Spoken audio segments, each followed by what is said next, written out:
ভারত বাংলাদেশ সীমান্তের উন্মুক্ত স্থানে কাঁটাতার দেওয়ার বিষয়ে জমি অধিগ্রহণ নিয়ে আজ বিএসএফ এর সঙ্গে বৈঠক করবেন পশ্চিমবঙ্গের মুখ্যমন্ত্রী শুভেন্দু অধিকারী।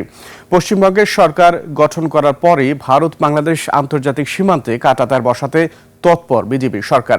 মুখ্যমন্ত্রী হিসেবে শপথ নেওয়ার পরই বিএসএফকে ৪৫ দিনের মধ্যেই জমি হস্তান্তর করার সিদ্ধান্ত জানিয়েছিলেন মুখ্যমন্ত্রী শুভেন্দু অধিকারী। এবার বিএসএফ কর্তাদের সঙ্গে বৈঠকে বসতে চলেছেন তিনি। নবান্নে বিএসএফ এর সঙ্গে এই বৈঠক অনুষ্ঠিত হবে। জানা গেছে, বিএসএফ এর ডিজি ছাড়াও উত্তরবঙ্গ ও দক্ষিণবঙ্গ ফ্রন্টিয়ারের শীর্ষ কর্মকর্তারা শুভেন্দুর সঙ্গে বৈঠকে উপস্থিত থাকবেন।